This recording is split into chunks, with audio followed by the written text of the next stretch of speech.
اچھا جی مفتی خلیل صاحب، اگر آدمی کو یہ احساس ہو جس طرح حدیث پاک میں آتا ہے کہ یہ جو نیکیاں ہیں آدمی کی، یہ جس کی غیبت کرتا ہے منجنیق کی طرح اس کی طرف چلی جاتی، یعنی اس کی نیکیاں دوسرے کی طرف. اسی لیے حضرت جنید بغدادی، حضرت امام حسن بصری کا بھی معمول تھا. جنید بغدادی کے بارے میں آتا ہے کہ جب کوئی غیبت کرتا تھا تو اس کو کھجوریں بھجوا دیتے تھے، مٹھائی بھجوا دیتے تھے. تو وہ کہتا ہے یہ آپ نے کیوں کیا؟ وہ کہتے ہیں جناب آپ نے اتنی نیکیاں مجھے دے دی ہیں تو میں اس کے جواب میں یہ دیتا ہوں. میں بھی کبھی کبھی یہ ہلکی سی شرارت کرتا ہوں. جی یہ بہت اچھا طریقہ کار ہے کہ وہ محنت کرے، جاگے، رات کو نوافل پڑھے اور تحفہ ہمیں سجا کے دے. ہاں جی، یہ بہت ہے.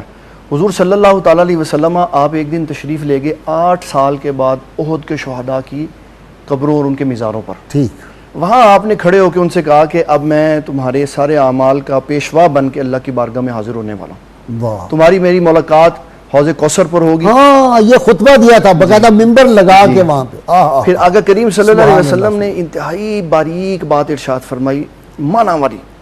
فرمایا میں یہاں کھڑا ہو کے حوض کوثر کو دیکھ رہا ہوں. یہ بتا دیا کہ انبیاء کی نگاہیں کہاں سے کہاں چلی جاتی. سبحان اللہ، سبحان اللہ. پھر فرمایا یہ جو امت میں اس وقت لوگ پیدا ہو گئے جو شرک کے فتوے لگا رہے ہیں، حضور صلی اللہ علیہ وسلم نے فرمایا مجھے اپنی امت سے شرک کا خوف ہے ہی نہیں.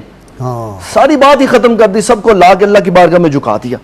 پھر فرمایا کہ ایک بات کا خوف ہے کہ یہ ہرس میں مبتلا ہو جائیں گے، پیسے کی لالچ میں مبتلا ہو جائیں گے، دولت کے پیچھے لگ جائیں گے. پروفیسر گب نے ایک بڑی خوبصورت بات کی، مطلب وہ ہے نا الحکمت و دالت المومن، جی جہاں سے بھی بات ملے وہ لے لینی چاہیے. بالکل ایسے ہی. اس نے کہا کہ پیغمبر اعظم صلی اللہ علیہ وسلم کا یہ معجزہ کمال کا ہے. 14 صدیاں ہو گئی ہیں، محمد صلی اللہ علیہ وسلم نے 365 بت کعبہ میں جو تھے نکالے، پھر کعبے میں بت نہیں آئے. جی نہیں. انہوں نے کہا میری امت شرک میں مبتلا نہیں ہوگی، امت میں شرک نہیں آیا.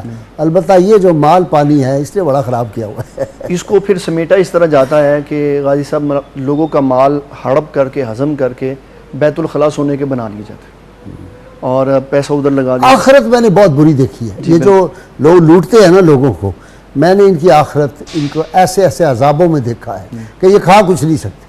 حضرت بایزید بسطامی رحمۃ اللہ علیہ کی بارگاہ میں جب حاکم آیا ملاقات کے لیے، کہنے لگا آپ مجھ سے کچھ مانگیں، تو آپ نے فرمایا میں اپنے غلاموں کے غلام سے کیا مانگوں. ہاں. تو کہنے لگا کیا ہے آپ کے غلام جن کا میں غلام؟